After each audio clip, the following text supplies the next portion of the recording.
Okay, in this video we are looking at solving a system of equations, but we want to specifically solve this system using our matrix elimination method. So first thing we need to do is take our system and convert it over to its matrix form. In this case we'd have the matrix 2, -6, -4 in the first row, 3, 4, and 4 in the second row. And so then remember that our goal is to get everything below the main diagonal to be zeroed out. So in the case of a 2 by 2 system, we just have the one thing we need to zero out. And remember, we zero out using row operations.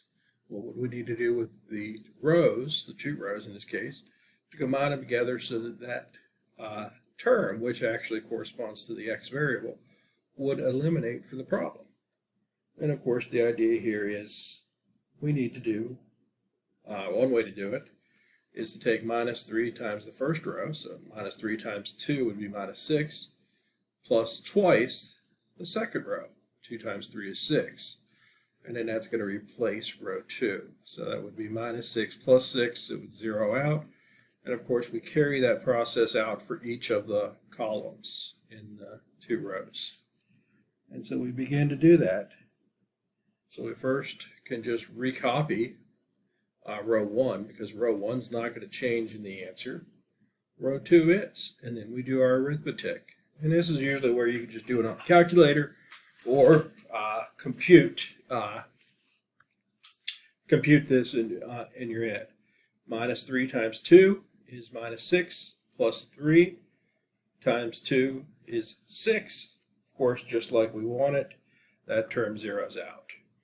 And then we have -3 times -6 would give us a positive 18. 2 times 4 would be 8. 18 and 8 gives us 26. And we carry to the last one. -3 times -4 will be positive 12. 2 times 4 would be 8. 12 plus 8 is 20. And so now we've put our matrix into its reduced form. And at this point, what we want to do now is solve the system, because once it's in reduced form, it's ready to be solved.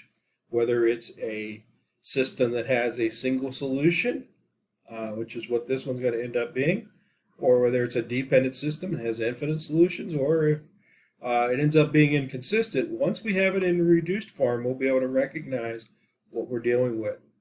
So since we do have a z value here, or a y value here, we can go in and solve that first equation. So we would write that out, 26y equals 20.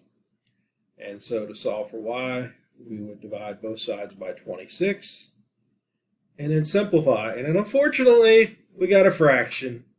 Well, that just happens sometimes, and we just accept that and we deal with it. Okay. Once we know the y variable in this case, we can go back up and solve for x. Now, because this is a fraction, this one is going to be a little bit messier. Just to let you know, we really like it when they're not fractions because the work is a lot easier. So it's going to be a little messier, but mostly that's only because of the fraction. So we go up to our equation, 2x minus 6y, since y is 10/13, so I went ahead and put that in, equals -4. And then I'm just going to do a little bit of simplifying here. I can multiply through -6 times 10/13. So I go ahead and do that. 2x minus 60/13 equals -4. We could bring the 60/13 over and work with the fractions. I chose to get rid of them here.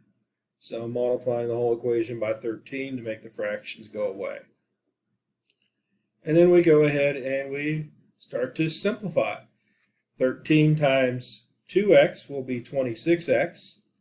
13 times 60/13 will just be 60. And 13 times -4 will be -52. Okay, now we're on the home stretch. of this problem. We've gotten rid of the fractions. We just need to solve for x. So we can bring the 60 over. That will give me 26x equals 8. And then finally, divide both sides by 26. And when you simplify, 8 over 26 becomes 4/13. And so our solution here is 10/13 for y and 4/13 for x.